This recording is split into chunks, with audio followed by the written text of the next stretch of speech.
Welcome to a podcast about. God damn it! We're already starting off great.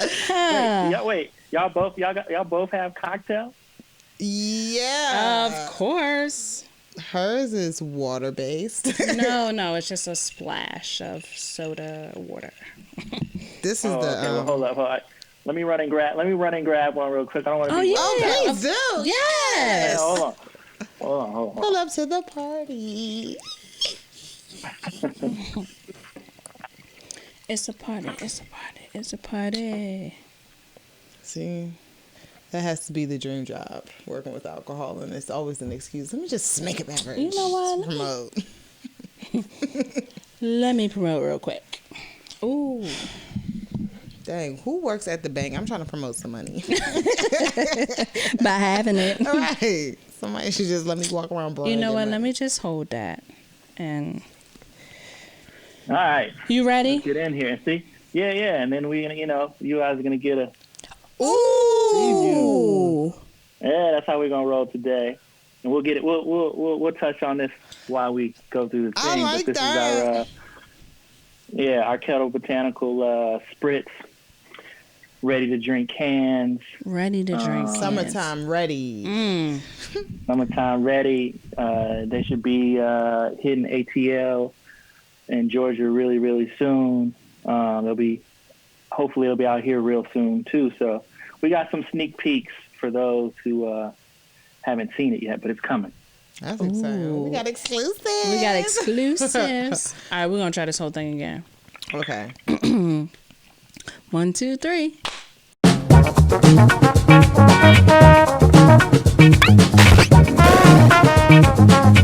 Welcome to a podcast about nothing with V and AD. We have a very special cousin guest, Mr. Jon Peterson, marketing and branding expert at his finest. He encompasses the lifestyle of he is the lifestyle. That's what I'm telling you. She been giving you your flowers while you here. Yeah, I was sorry. I appreciate it. But tell the people who you are and a little bit about yourself. Sure, no problem. Well, my name is Jon Peterson, and my current role is district manager for Kettle One Vodka. I handle DC and Maryland markets, and my focus is to help drive our business on premise, being restaurants, bars, etc., as well as off premise, being liquor stores. And I have been in the spirits/food beverage industry for a long time now, well over a decade. And have had the privilege to work with several major brands, including Kettle, and Kettle is partially owned by Diageo. So this is sort of my second stint with Diageo. I've worked with them prior. I used to work on Ciroc and De Leon. I've also worked for Pernod Ricard on Martell Cognac. Ooh, I like I've worked for Brown Forman on their single malts as a single malt Scotch consultant. And I've worked for some cool independent brands. Everyone who knows me knows I love rum, and sort of my career on the supplier side started with Atlantico Rum. So been just an amazing journey to get to this point, and obviously met some amazing people like you all, and continue to grow these friendships and sort of collaborate and partner on several different projects and things over the years. So super thankful for that, and happy to be here.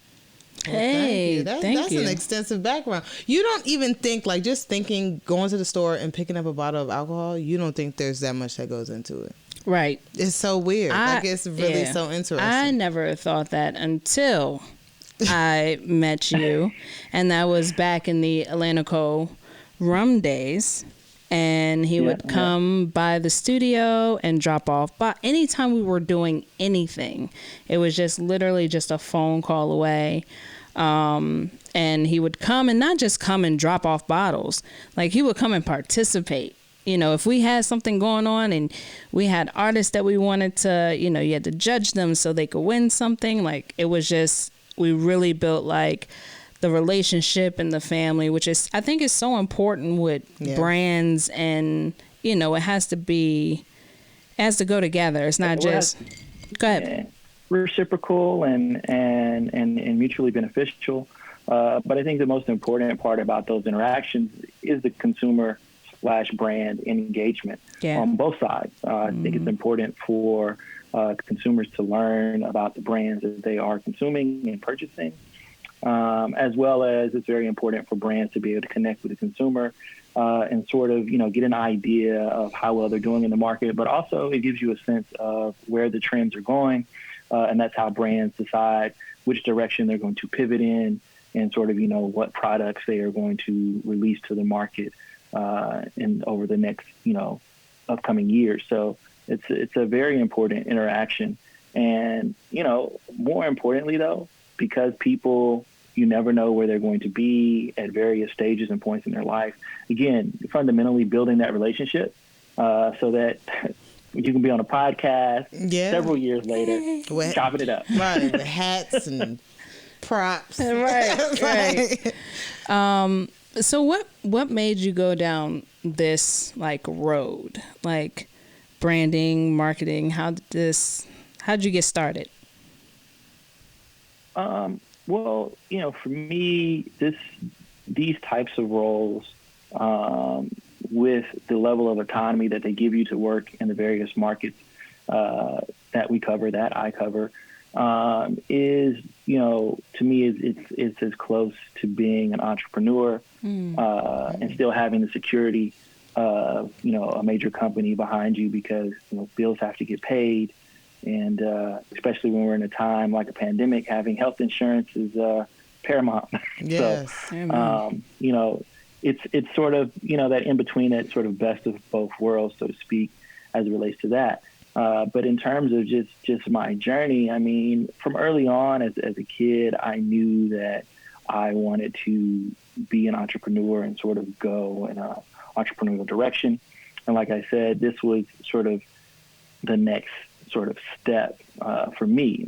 Prior to being in the food and beverage industry, I was doing project management for a company called Medtronic. It's a medical company. They specialize in defibrillators and various other medical devices. But my focus was working on projects that dealt with their defibrillators. And so we had huge projects and rollouts to make sure there were defibrillators. You've probably seen them in airports. So that people, somebody all of a sudden has a heart attack, somebody's got to run and get that defibrillator and revive them until the paramedics can arrive. And so I was doing that in Washington, D.C. before they moved everyone back out to their headquarters on the West Coast. And I was living in the northwest area of D.C., 14th Street, a couple of blocks up from U Street. And on my way to work and back from work, I used to pass this lounge on 14th Street called Gin. And I would go by there during the day, and it's so crazy as I look at it in hindsight, and just being younger and whatnot, and not really thinking about it because I was obviously focused on going to work. But I would see a gentleman by the name of Chris, really good friend of mine now, and we've been friends ever since then. But I would go by there, and he would be in there sort of renovating this space. And again, like I said, I'd be going to work early, so I wasn't even really thinking about it. I would just see this guy in there. I'm like, man, this guy is really working and putting this place together. Like, where are the contractors? Where are the rest of the people? Mm-hmm. But I wasn't even thinking that, maybe they showed up later or maybe they showed up earlier or whatever. I just assumed I was like, man, this guy's building this all by himself. So one day I stopped by there on my way from work and was like, because I was always curious about running a restaurant or a bar or a lounge. So I stopped in and I introduced myself to him. And I was pretty much like, I don't know what I can help you with, but, I'll come here and help you with whatever you need. Just, let me know, give me a shout. And he kind of looked at me and was just like, blew me off in a way like, yeah, okay, strange. You're crazy. Young kid, like whatever. And so I didn't hear anything from him for like 2, maybe 3 weeks. And Chris will tell you I'm always adding on like a week every time I tell the story. So, in a few months, I might be saying I didn't hear from him for 2 months. But anyway, when he finally called me, I went down there and like they were swamped. And so, I was just helping with just basic stuff, helping bust tables. I think he was short staffed, which is why he called me. And the relationship grew from there. And I got to learn a lot about, running a bar, running a lounge. And it just so happened that a few months later, Medtronic wanted to move everyone from the East Coast back to their West Coast headquarters. And at the time for me, that wasn't really a move I was trying to make. So I accepted the severance package that they gave everyone who didn't want to make the move. And so, of course, at a crossroads, it was like, okay, well, what am I going to do now? What's next? Yeah, what's next? And so right about that same time, Chris's general manager had decided to go back to school. And up until that point, like I said, I've been helping him with various things, doing events, et cetera, primarily focused on helping him with events.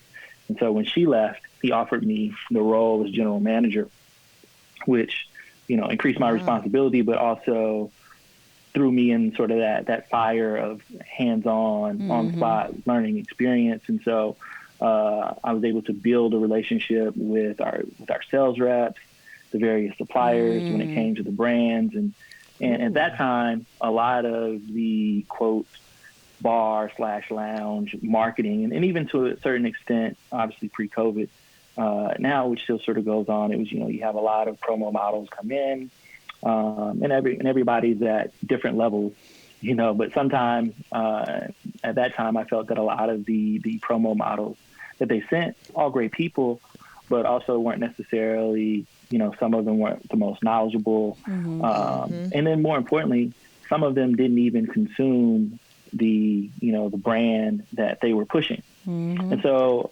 if in my opinion, if you are not a consumer of certain products, it becomes very hard to push them. So I wanted to change that dynamic. And so you started drinking all the liquor. Like, just kidding. Yeah, a little bit. Quality control. Right, exactly.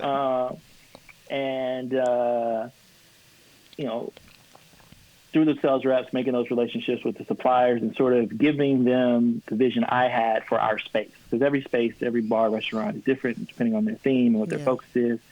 And that particular way of introducing people to products at Gin at the time wasn't working for us. There wasn't a lot of, they come in, try and push a lot of product on us, and then the product would sit. And if product sits, guess what? Don't make any money. Don't make any money. Nobody gets paid. Bills don't get paid. It's a whole trickle effect.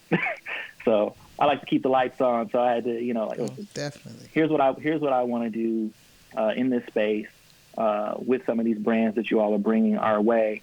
And the more I did that, and the more those things were successful, it sort of opened that door to the other side of suppliers and people like, oh, what's going on with this guy? And brands would talk to the local distribution team. We're looking for somebody, and then I got referred to Atlantico, and it just sort of grew from there. Dang. All right, that's dope. I know. But it's like it was made for you, and you didn't even know it. I was about to say, you didn't know what the direction was, but you knew what you were doing when you walked in there that day. Yeah. Yeah, exactly. It just kind of fell in your lap, and you were great at it. Yeah, well, I wanted to do events. That's what I was really there for. I wanted to be able to do events and provide experiences for people, and sort of the rest, just out of the nature of the circumstances with his general manager leaving. There was a whole lot of other things that I ended up learning in that process and being involved more in the day-to-day. So, it just, it took me in an entirely different direction. But also at the same time, I was like, wow, this is an entire career or opportunity for a career that, nobody talks to you about.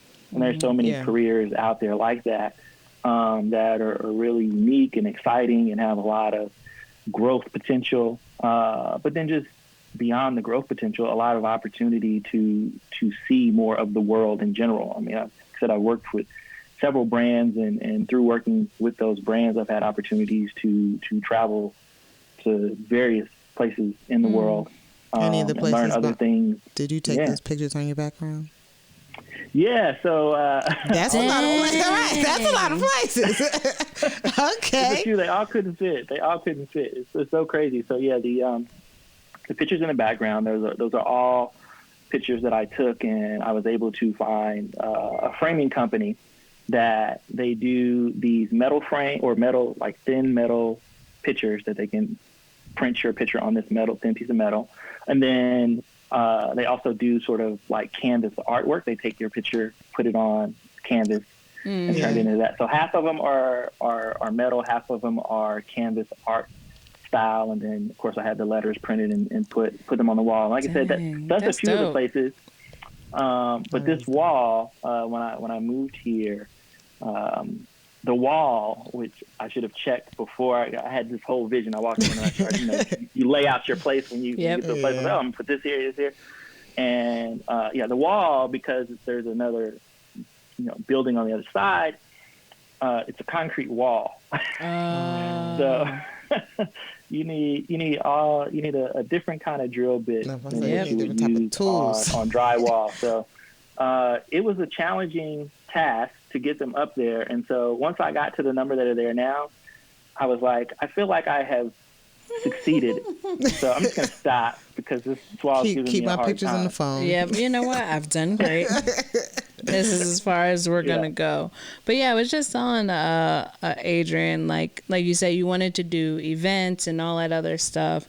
Going back a little bit to when you think about branding and marketing, when I think of Jon P, I don't think of just, hey, I'm trying to sell you. Like I work at this place. Yeah, I'm trying to sell you a product, or hey, let's just do something cool. Like you really encompass the whole lifestyle to where you make it a full experience. And you've always done that, for us. Like anything you have going on or any type of liquor brand or food or a restaurant that you put out there, we're going to try it because that is definitely good.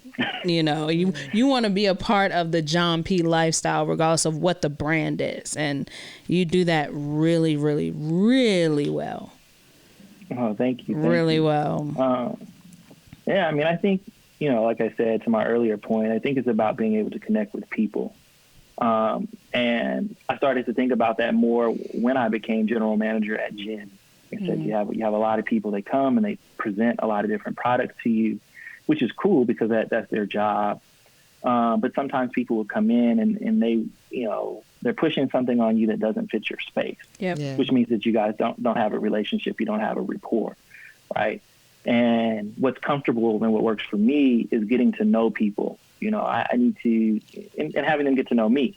We may not be a good fit in whatever the situation is, or what I'm presenting to you may not be good for what you need at the moment or what you're looking for. And the only way to learn that is to have conversations, to interact with one another, and to even decide if we want to do some type of business or anything together. And once we have that kind of rapport, in my opinion, it makes it a lot easier to conduct business at that point. Relationships are everything. Relationships I'm no longer everything. the sales guy or the marketing guy coming here trying to shove something down my throat. You know what I'm saying? Like that's John. Oh, that's cool. I didn't know about that. Thanks for sharing that. It becomes natural versus, I got to make these numbers. I need you to get X number of cases. I need you guys to do this, do that. Like all those things will come, and if you treat people a certain way, those things will happen for you. That's it. In my opinion. That's it. We saw a change with, the whole like inclusion movement, with the whole George Floyd thing. Oh yeah. And we know that there is power in the black dollar. And people have been, saying that for a long time, but not really living it. We're all guilty of it. We are known for, a few things. We make liquor very cool. We make sneakers cool, and we make cars cool. It's a part of our culture, and music, dances, all those things. And how important is it to you that we have representation, amongst these brands across the board? I like that question.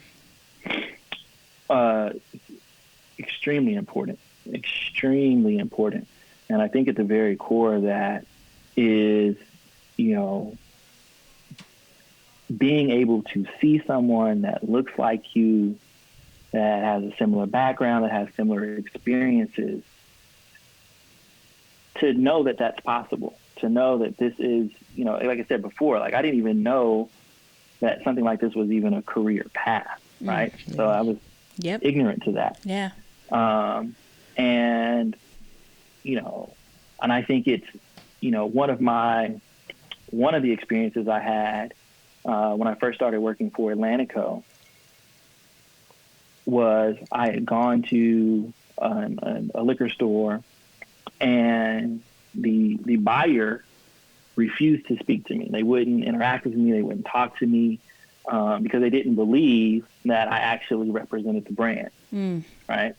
And a part of that was because they had never seen, an African American in that role, so that was foreign concept to them, and so it wasn't normal, right? And people tend to react adversely to things that aren't comfortable for them, right? That aren't normal for them, and so including more people, in one way it inspires hope, right? It lets you know that you can achieve certain things, that things aren't out of your reach. But also, it brings more people to the table that can have, a conversation that isn't lopsided or from one perspective. Yeah. Right? And you need that, right? Because there's different ways to reach various audiences. That's true. And the only way to know that is to have people of different audiences, different backgrounds, different ethnicities participate in the process of building something. So it's super important. And, again, like I said, like for me, I think about that with every job that I've had. And, we're few and far in between. And so there's a lot of, it can have a lot of pressure, or one can create a lot of pressure for themselves, because you feel like not only do you represent yourself, but you're representing anyone that may come behind you, and whether or not they're going to get an opportunity based on your performance. And so it makes a huge difference because, when I get ready to transition to something else, I don't want anyone or any brand to feel like, we can't hire another African American or whatever the case may be because of, whatever transpired with me. So it's something that I'm super conscious of, but I think it's very important. And I think, people should want that, especially if the majority of your base isn't represented in your company culture, it's something to evaluate. Yeah, absolutely. May I ask you, for the companies that you have worked with already, did you see that being a necessity for them, or has it transitioned over the years? Like, is it something that you almost had to introduce, or was it a new concept? Or, with the brands that you've worked with previously, or the one that you do now? I think for the brands that I've worked with, I think it's across the board. I think some are mindful of it, and I think that others have been, I wouldn't say not mindful of it, but really more so just, this is how we've been doing business. It wasn't a focus. Yeah. It wasn't a focus. It wasn't a thing. And so, now, because of all the dominoes that fell in 2020, right, to make equality, more of a focus, and providing opportunities for underserved communities, et cetera. Like, it's a huge highlight. And that's phenomenal, right? But it's a lot different. A lot of times, if you want to use like a sports analogy, winning either solves or masks everything, right? So when business is great, there are a lot of things you're probably not focused on or not thinking about because it's like, oh, we're doing great. And then when things aren't so great, that veil gets pulled back, and because people are trying to figure out, like why aren't the numbers this way? Why isn't this? Why isn't that? So more things become exposed, and as more things become exposed, people who are solution oriented and want to build a better future, they think about those things and they start to make decisions, that take them in a better direction. I think all the brands are at different stages of that. Yeah. Definitely. Yeah, definitely. I was talking to Adrian and you, and I asked the question. I said, is it important for us to have representation in all brands, right? Like, what if we don't use this brand? What if we don't drink that water? Like, why do we have to have representation? And you just said, well, why did you start drinking Kettle One? I said, because Jon Peterson said drink Kettle One. He said, there you go. But I can honestly say I've changed the vodka in our household. Nice, I've changed the vodka in our household. So we love botanicals, and we don't just get like one bottle. We get all of them. So you have, you have the grapefruit, you have the cucumber, and then you have the peach, right?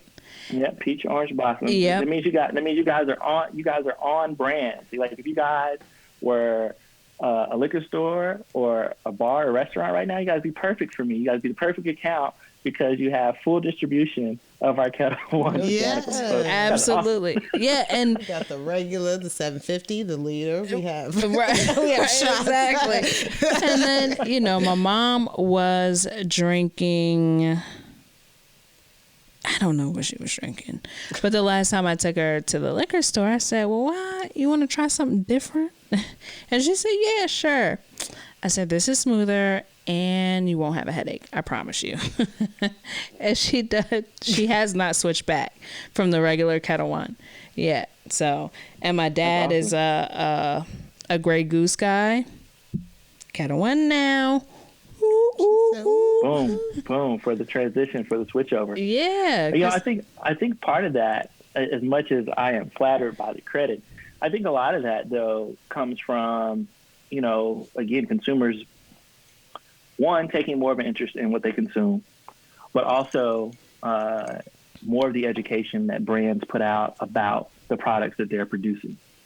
Right. True. And, this trend for people to be, more health conscious, more fit, et cetera. And when I say fit, I'm not necessarily just referring to physically fit, but financially fit, all of these things. Oh, the quality and the price.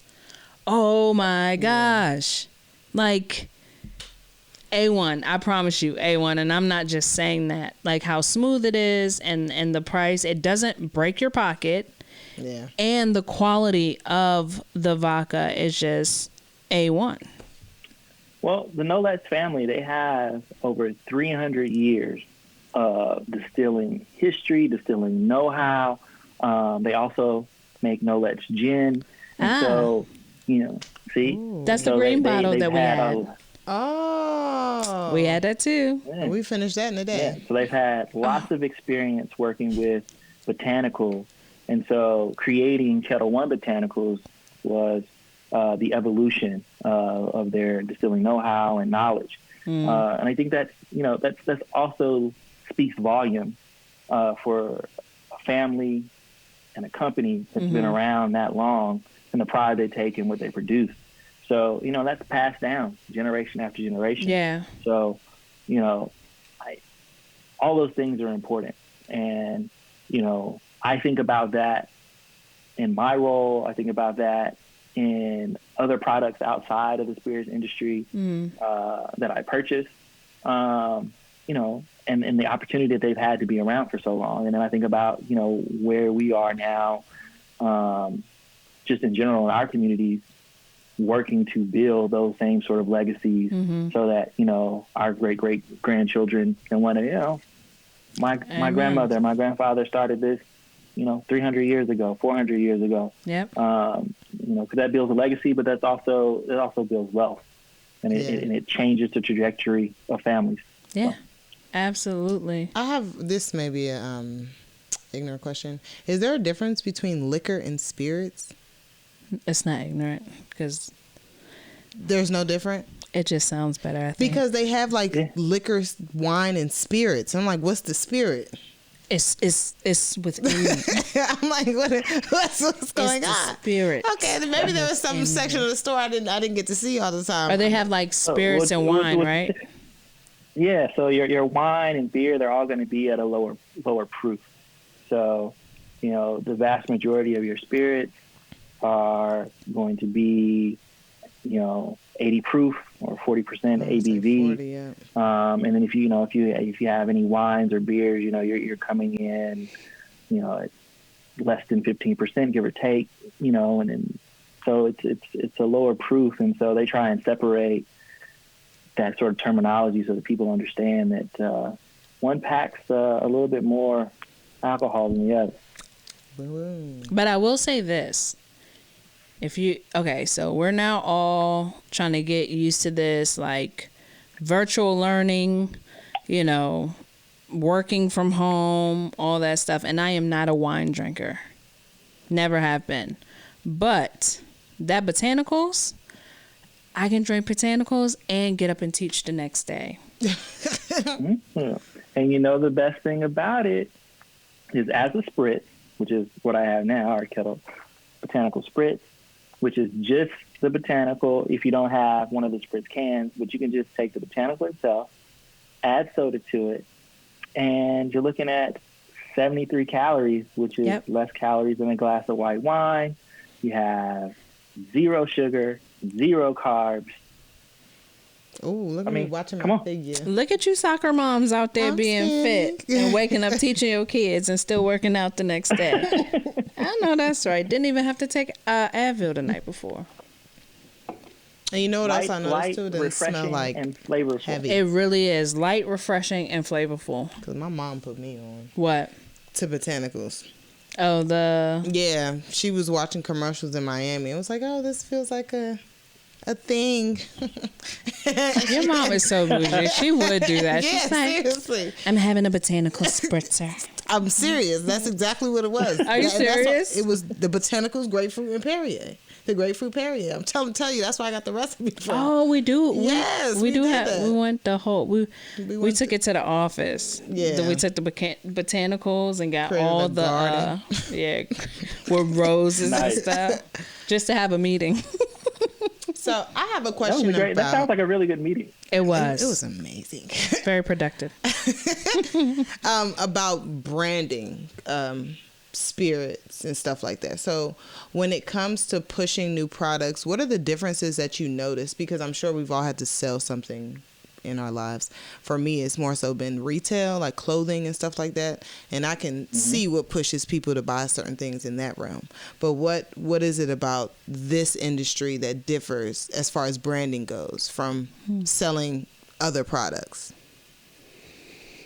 I'm not going to say that it's very different. I mean, especially with this day and age, you're looking at, you know, most people gravitate towards a brand that has a really good story, right?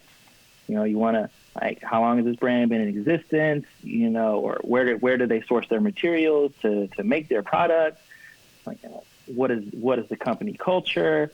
How does that tie into the story? So you have that piece of it, you know. And then obviously you have the quality, right? Because you can have a great story, but the quality has to be there. People gravitate towards brands and products that, you know, have great quality, have high quality. Then you also have, you know, the a lot of, quote, influencer or celebrity endorsements, right? Trying to push people based on who they want to mimic themselves or mimic their lifestyle after, or, you know, whatever their affinity to that influencer or that celebrity, whatever draws them to them, you know. And if this person, influencer or celebrity, you know, is endorsing a brand or product, you know, then you're going to get, you know, some consumers to jump on board because of that. So, you know, there's a lot of different lanes, and I think all products fall within, you know, one or more of those lanes. And so, you know, in terms of one product differentiating itself from another product is, you know, really taking a look at the market data. You know, like right now, tequila's through the roof, you know. So that is true. Like Azul and Don Julio were going crazy this summer. And now you're starting to see other celebrities attach themselves to tequilas or mezcal. You know, so that's booming right now. So you have that, and so each of those brands, because they're new, right? Unless they attach themselves to a company or a house that has, quote, years or longevity in the business, right? They have to create a story, or not, I shouldn't create, but they have to tell their story. And some do just create a story, but that's a whole nother story. And, you know, get people to buy into it, right? But then also at the same time, like I said, the quality has to be there. And, you know, it's going to reach people at different levels, right? Because I think we're all, our journey as consumers varies with maturity, income, age, who we're around, that's very et cetera. Yeah. Right? So that's all those factors are going to dictate what you buy, what you consume to a certain level, you know, consciously or subconsciously. And so, you know, the brands that do it well, I think they take all of these factors into consideration, right? And they hone in on specific areas of the markets or a specific niche in the market and go after that. You know, and perfect example is with the botanicals. You know, we want people who are, again, alcohol is not a health product, right? But we want people to understand that there are other options at a lower ABV that, again, don't have carbs. You know, we're using non-GMO wheat to produce our product. Things like that, those little things, those little sort of intangibles to get people to say, you know what? Yeah, that makes sense for my lifestyle, or that makes sense for my diet, whatever that, you know, I'm going to try that particular product. So, you know, it's one of those things. And you know, the fun thing about it is a lot of times it's, you know, throwing stuff up against the wall and seeing what sticks with, you know, on some things. Because you can do a lot of market research and a lot of data. And then for whatever reason, something that, you know, people think is going to be the next best thing doesn't become that. Yeah. And then things that people, you know, or products that become these crazy successes or whatever, and you're like, what? How did that happen? And you just never know, you know, how something is or isn't going to catch on. Yeah. Yeah, that's true. That's very true. Trends are a crazy thing, because that tequila wave, I did not see that coming. But seriously, and now that I think about it, because I like brown. I'm a brown, downtown brown kind of girl. But recently, I can honestly say, everybody, tequila me, please. You're like, where did this come from? And why do y'all want to be so intoxicated? It came from Taco Tuesday. But $2 Tuesdays? Taco Tuesday? Maybe. I guess, but it's so interesting. I never really thought about the trends that happen in other industries besides the ones that I paid attention to. Like, I didn't think those were things. Like I was just telling V, like, you walk into Total Wine and you're like, what? How many brands? Like, how many versions of this are there? Like, you don't know, but then somebody will come in so confidently and grab a bottle of something you've never heard of before. And you're like, whoa, what is that? Like, what are you doing? And why do you know about that and I don't? You know, and then they're telling you, I've been drinking this for years and da-da-da-da-da. Yeah. So, yeah, it's interesting. It's interesting to see. Like, in other places, like I said, I'm going to keep referring to the fashion because you can go in and see why somebody's wearing it. There's a trend or they're following. It's just it was on the runway last week. Yeah, it was a revamped trend from a couple of years ago that they're bringing back out. Like, it makes sense. Maybe they wore it on Real Housewives. Yeah, like I've been studying. But when it comes to to alcoholic beverages, it's something when you look at it, you can't taste it yet. You know? You can't really... Like, when you see clothing, you can see yourself in it almost, or imagine how it will fit. So, speaking of which, I think I was watching Real Housewives of New York, and they had botanicals on there. Yeah. But after I knew about it. And I feel like they were watching us, and they were like, "Oh, you know, that's what they like if to do. they drink it, then we should too." And I was like, you know. But yeah, I saw it on there, and of course they tried to like blur it out. But that flowery bottle with the grapefruit on it, you know that from anywhere, which is also genius. Yeah. The packaging is great. And as I showed you all, our botanical spritz cans. Mm-hmm. See the packaging on that? You know, it stands out. It definitely does. Just a lot of thought put into it. You know, how it's going to stand out on the shelf. You know, what's going to get people's eyes to gravitate towards it. And then also just making sure people know some of the simple things like, you know, no sugar, no carbs, 73 calories, less calories than a glass of white wine. All those things that are going to resonate with someone.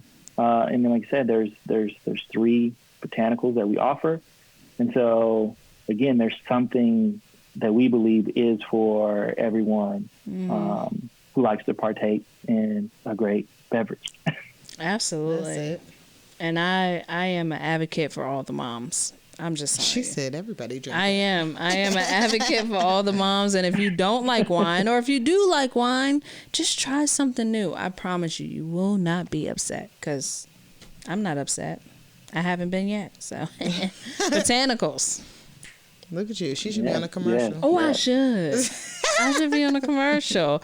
Thank you so much for being on the show. Thank you. But real quick, anybody who's trying to get into the branding, marketing, you know, world, whether it's spirits, food and beverage, clothing. That doesn't want to be a brand ambassador, because that's the only job I feel like I ever see for. Or a brand ambassador? Yeah, for like spirit and alcohol brands. True. Like if they really want to build a career, what advice would you give them?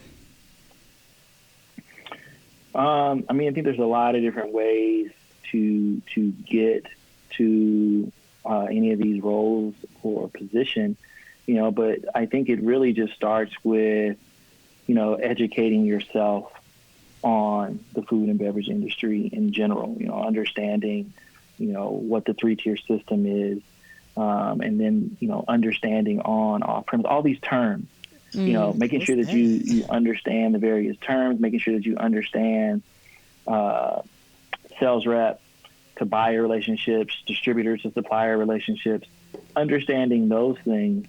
And then also understanding that, you know, we call it programming, right? So once somebody picks up a couple of cases of Kettle One, you know, how do we help them move this out the door? Because obviously we want them to reorder at some point. And so we call it programming, and programming falls under, you know, events, menu features, things like that, that are going to, you know, put the brand in front of their consumers so that their consumers can purchase it. And then in turn, you know, the more they sell, hopefully the more that they buy. So, you know, my path was, you know, for me was learning about the restaurant itself so that I could better understand what a buyer needed. Right. And now that once I understood what buyers were looking for and the things that they needed, the type of support that they needed, right, then on the supplier side, it helped me be able to really bridge that gap and have that conversation for things that made sense to be able to scale a program for growth for that particular account or region. And so, it's about continuing to educate oneself on those different things. And then just, if you got to get affiliated somehow. I'm not saying that everyone needs to go work at a restaurant or a bar. I mean, because there's jobs at the distributor level, there's entry-level jobs on the supplier side, and you just need to get your foot in the door. And then once you get your foot in the door, become a sponge. How does this work? Why do we do this way? What does this mean? And I think that's in whatever it is, not just the spirits industry. I think because I think there are a lot of people who want to be in quote, sports management. I see a lot of agents and representing or talent management, I should say. Actors, actresses. People want to be affiliated with those things, and you have to get your foot in the door and sort of learn the ins and outs of how those things work, and kind of go from there. Yeah. And then one more question for artists or influencers and that want to connect with these brands. What advice do you give them? Because, we see it a lot now. Everybody has an affiliate link. Everybody is trying to just throw these products out there. And I'm not convinced that they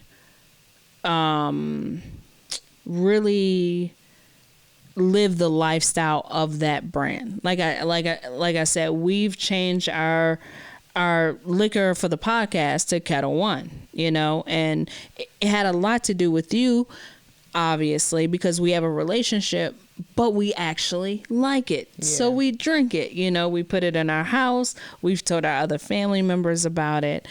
But really these influencers that want to connect with brands that they love, what advice would you give them? Well, my advice to anyone is it's all business, right? On a certain, just it's business. And when you go to conduct business, right, treat it, or if you even go to get a job, would you walk into a job interview not having done your research for that, who's interviewing you, what this company is about, so before it's obviously social media has glamorized things, and it's super skewed because you think, I'm a put this product on my Twitter, my Instagram, and, I get 1,000 likes. They need to cut me a check. But that's not necessarily realistic if you haven't created return on investment for the brand, right? It's a give and take, because the brand has a Twitter, the brand has a social media channel. So the brand what do they need you especially for? Larger brands, they have access to celebrities, etc., that are probably far larger than that particular individual, give or take, whoever that is. And so, you have to, again, research the brand, examine the brand, and think about, a lot of people will say, oh, you gotta do something super, unique and different and come up with something new. And that's going to be few and far in between, right? Because at the end of the day, somebody's putting on an event. There's like 1 million award shows. There's 1 million different, clubs, et cetera, parties, whatever you want to call it, right? So, will there be a few people that come up with something that's super unique that a brand just can't turn down or pass up? Sure, but that's not going to be the case the majority of the time. I think what you have to do is create a situation that, again, is mutually beneficial. You're able to show how the brand is going to get return on their investment, and be efficient and very professional about what it is that you do. Because again, you can throw an event, I can throw a dinner party, somebody else can throw a dinner party, but there's a complete difference between, you as because the brand, because at that point you're treating the brand like a client. Brand is looking for things from me. I'm not returning the calls, or I'm not executing on what I said in the contract. But then somebody else who's literally doing just another dinner party or whatever it is, and they're diligent about calling back. They're providing the brand with information on the people that are going to be there and why, this brand is going to connect with them, and how this person, these guests own XYZ in such city, and this, because they came here, they ended up buying XYZ cases. So you have to provide value for the brand, and in providing value for the brand, you give yourself an opportunity to further negotiate and leverage what you do. Yeah, definitely. Yeah. Y'all hear it, people. Y'all need some value. Facts. Y'all need some value. Read a book. Everybody Do just some writing research. people like, sponsor me. Like, Right. have some value. I like that. Man, thank you so much. I really, thank you all for having we me. really appreciate this. Seriously. Well, I look forward to have to get a continue to distribution grow this relationship and come back and in the next couple of weeks or something, let's get into some cocktails. Let's get into some Cheers. Yes. fun Look stuff. at what we Yeah. got. Cheers. We got our Hey. little mixer thing.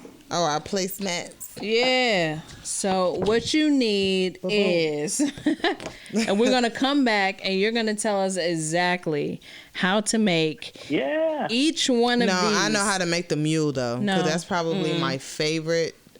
A mule. If it's We're gonna go be, through all of them. Yep. If it's gonna be anything, the mule. Okay. What your mule got With in the it? Gosling. Oh, don't do me. We got secret ingredients. See, that's what I'm talking about. That's exactly what I'm talking about. Secret ingredients. That is Yeah, fun. we're gonna go into all of those. So I'm looking forward to coming back and presenting and doing those cocktails for you all, for the audience and whatnot. And I'm sure we got some other cool things. We won't drop everything on them now. We won't tell them. Stay tuned. Stay tuned. This is Come back. amazing. Come out. back. Check us out. Yeah. This is just the intro. This is just an intro. I feel like I want to rap. Like, this is just an intro. But, I'll wait. Don't want to get at people too much, Get them too But high. thank you so much. for your time. Yeah, and as expertise. always, if you need anything from us, just let us know.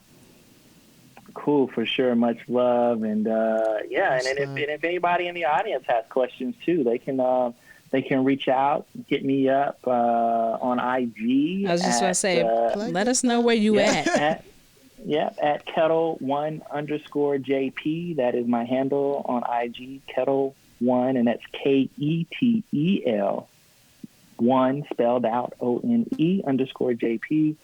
They can hit me up. And ask some questions and find out more about Kettle One. And if they're in the DC, Maryland area, I'm certainly happy to suggest and recommend some amazing places they can go have a great Kettle One cocktail or Kettle One botanical cocktail. And we're gonna they take can a trip also home soon. you guys got to drop. You guys got to tell them where to find you all too, because I told some people. Oh, Ooh, we over there, and over there. Nah. she's really trying to rap over here. I know I've been trying to rap all day. But at a podcast about everywhere. At a podcast about everywhere, or you can just type in APAN Podcast. APAN Podcast. We try to make it as simple and as easy as possible, because if you like me, I cannot spell.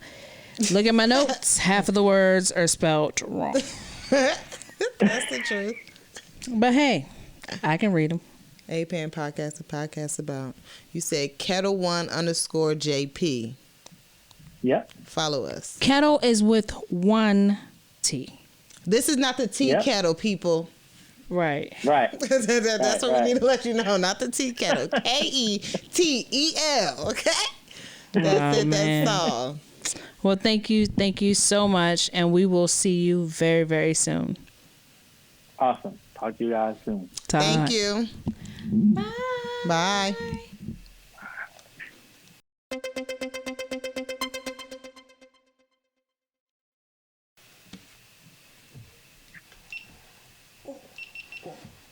I'm trying to go to the places on the wall. You seen that? Wait. Right. He had the Cognac Reason of France. He was in Nassau, Bahamas, because they got barrels down there too. I seen the little Nassau And he was everywhere. I know where all the bells at. Jesus. JP, I'm coming for your team. I'm about to take all y'all money.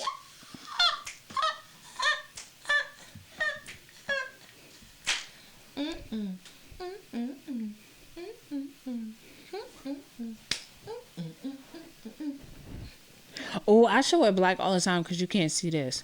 Can you see this? No. Yeah. No, you can't. You know what I hate about tying stuff around my waist and it raises up? He's like, dang, it's supposed to sit under the fupa. Excuse me. Is this right here? I'm about to go get a job at the Spirit. Where's she? Because I still want to work for Hennessy. Never stop, never settle. No, we're not working for Hennessy. We're working for... No, we can have the wars. White versus black.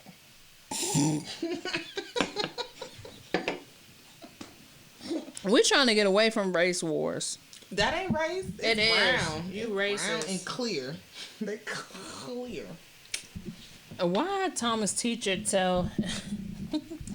She said, no, we're not white. I'm peach. I said, I know that's right.